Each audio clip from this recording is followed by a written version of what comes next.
Hello and welcome to Ultimate F1 Racing Highlights with me, Ed. After a few months break, UF1R returned for the first race of the new season on the tight and twisty streets of Detroit. Since we last got up with the UF1R gang, Sammy retained his driver's title for the 5th time in succession, and his Marussia team gained the constructor's title at a canter. The other championship contender, Edster, chose to leave at the end of the season to pursue challenges elsewhere. Sammy's arch-nemesis Roy managed to steal a few wins off him in the last 3 races of the season, so Sammy is determined to prove a point at a track that historically has always suited Roy. Anyway, let's take a look at how the grid shaped up. As you'd expect, Roy and Sammy shared the front row, with Roy on pole with a great time of 47.284. With 18 players in the field, there were quite a few newcomers to the grid, not to mention some returning star drivers. Last year we thought we'd lost the Australian driver Joel to internet problems, but it was fantastic to see the former pole sitter back on the grid on Detroit. Also returning are Greek driver Nitrous, sometime racer Arzak from Macedonia, and the podium finishing Estonian player Demish. New players Massa, JDI, Swiss Yeti and Real Salvador made their first tentative steps into the sport, whilst Palteza from DDE, Kawi from IGN and Shimi from K3 all represented their clans for the first time in guest drives. To the surprise of absolutely no one, Justin brings up the rear. He simply hasn't had time to practice, he is unlikely to commit to the full season. The focus now switches to the start of the race and the changing of the lights.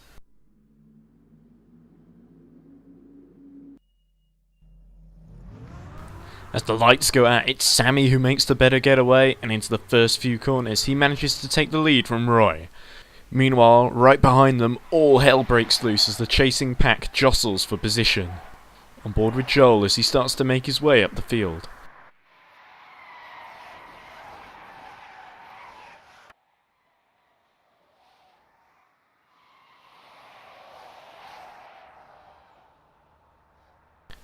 Into lap 2 and Sammy is still in the lead from Roy, whilst behind there were 2 huge scraps for 4th and 9th places going on.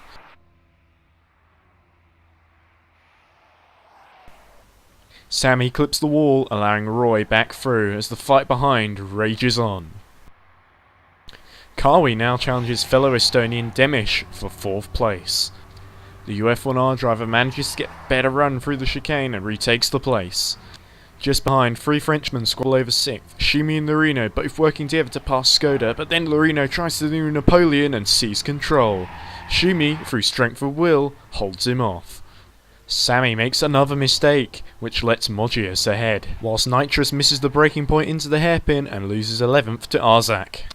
Sammy's not about to waste any time getting past Mogius into the 3rd lap, and going across the line he retakes 2nd from the BTS driver.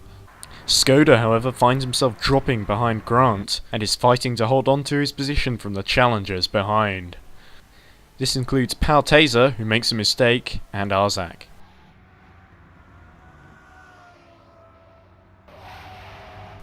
Demish hits the wall at the final chicane, allowing Kawi into 4th. Shumi then passes the IGN player into Woodbridge Street for the place. Swiss Yeti manages to pull a great move on Justin into turn 4, but undoes all his hard work with an inside hit, falling back to 17th.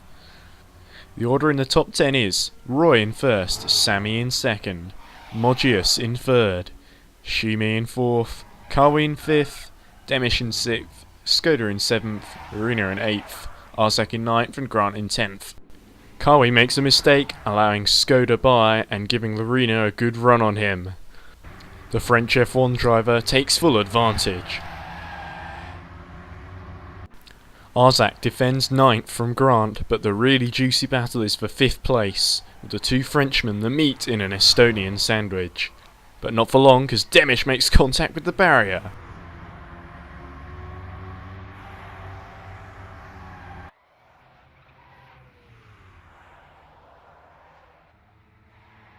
And then he does it again.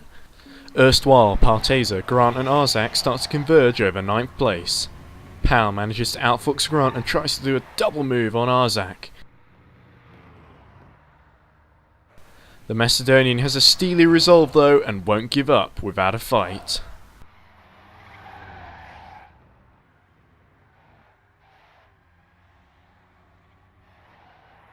It looks like the 24-hour race organiser comes out on top, but going into the tunnel, Arzak breaks later and the fight continues. Fantastic stuff. The two Estonians are still scrapping over 7th, with Demish eventually pulling a small gap.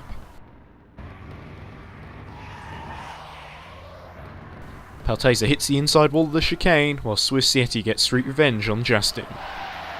Several laps later, and Demish is caught up to Lorino and attempts a daring move into the hairpin. A spectacular move by the Estonian brings him up to 6th. With 20 minutes elapsed, it's Kawi who makes the first pit stop into pit bay 3. It proves to be a popular choice, with nearly all the field following suit. Skoda is one of two to try a different strategy by going for pit bay 1. Because of this, he is able to run 4th ahead of Ashimi. The K3 driver, however, does have the advantage on fuel. Paltesa went for pit bay 2, which means he comes out 8th ahead of Kawi and Arzak. Suddenly, Arzak starts to lose time dramatically. Grant passes him for 10th place, and now has got Joel all over the back of him. His car is suffering from some kind of problem. Eventually, the Australian applies too much pressure and Arzak falters again. Swiss Yeti is still ahead of Justin, but an inside hit with the wall bounces him off the barrier and lets the Aussie driver back through. Disaster strikes for Paltesa. He's disconnected running behind Kawi and his race is brought to a premature end. Half an hour into the race and Massa exits stage right. He doesn't try to re-enter the track and is unable to continue. 40 minutes in and Skoda, on his unique strategy, makes his second stop in pit bay 1. Roy proves his car can take a beating, whilst Justin proves that his can't. Ouch! His misfortune delights Swiss Yeti, who is let through yet again. It's going to be considerably harder for Justin to get back through this time around.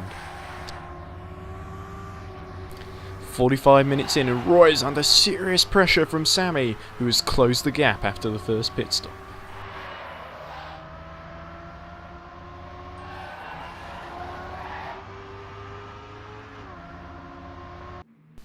Demish narrowly hits the inside of a chicane, which leaves the door wide open for Lorino to sweep back into 6th.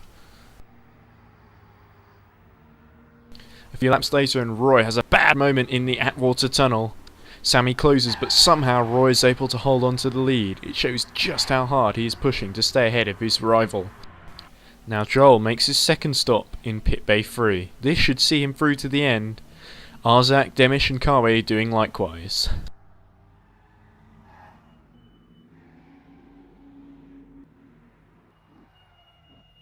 Having all stopped early, this begs the question, have they missed out on being able to go further into the race and saving that little bit of extra time in the pits? Unbelievably, Justin and Swiss Yeti are still at it. They've been having an epic battle all race long, and Justin gets a great run through the tunnel and makes his move.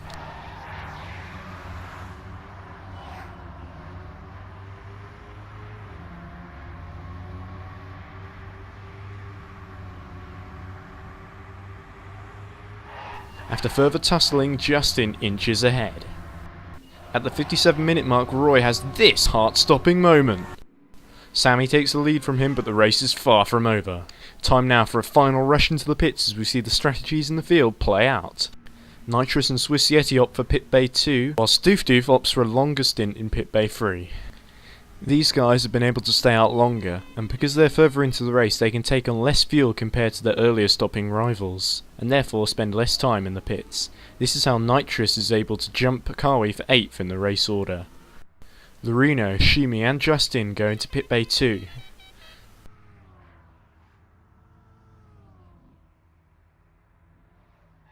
In come the two leaders now, Roy still trailing Sammy. They both opt for a short final stint.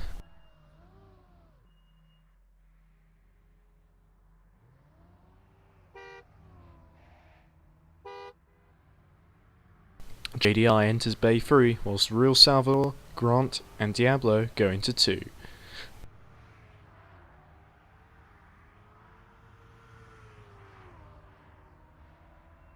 Finally, both BTS drivers make their final scheduled stops in pit bay 1.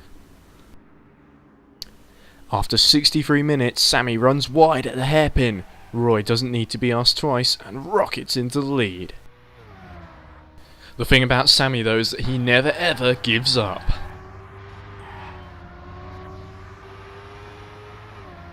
Roy will have to try harder than that if he wants to win the race.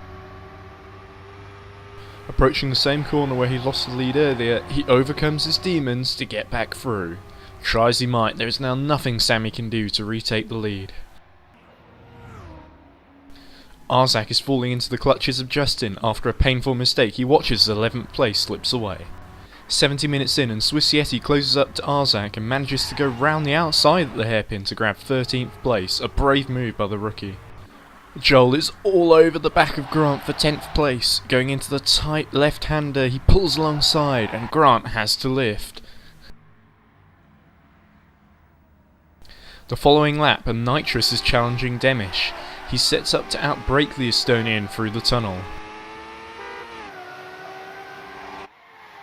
However, Demish is able to sneak back ahead until the chicane. Nitrous is now 7th. Roy's about to cross the line ahead of Sammy to take a beautifully judged victory, which gives him the head start he'd been lacking in the championship in the previous few seasons. A few laps down, Mogius is going to take another solid podium, followed by debutant Shumi in an amazing 4th place. Behind him, Skoda is going to finish 5th, a solid result for the Frenchman.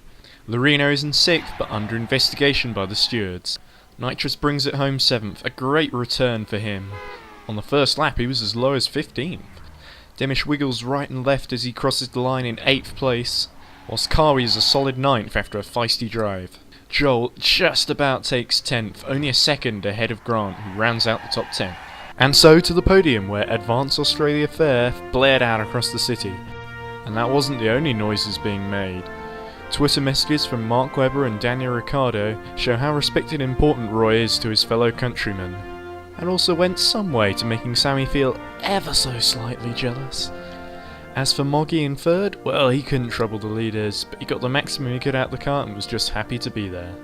Looking at the final results, there were time penalties applied to 2 drivers. Lorino was judged to have jumped the start and a pit stop, and had 1 minute added to his time. So tightly bunched was the field that this drops him from 6th to 11th. Behind him was Justin, then Swiss Yeti in a strong 13th, Arzak 14th, Diablo 15th, Real Salvador 16th, Doof 17th, and JDI 18th and last, taking nearly 92 minutes to finish the race. Next on the calendar is Hungary for round 2, followed by round 3 in South Africa on the 22nd of September. I hope you're tuning in later in the season to find out if Sammy can fight back. Remember, anything can happen in UF1R racing, and it usually does.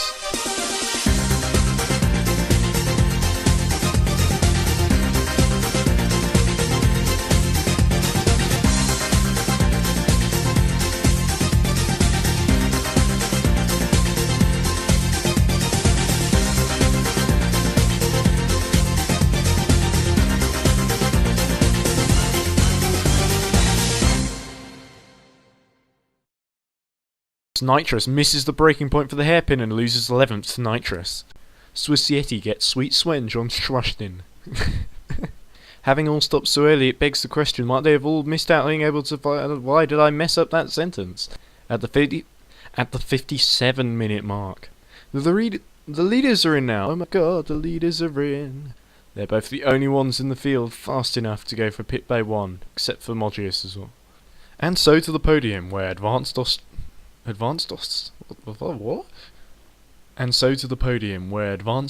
Flair. What the hell am I saying? Arzak was 14th, Diablo was 15th, Real Salvador 15th.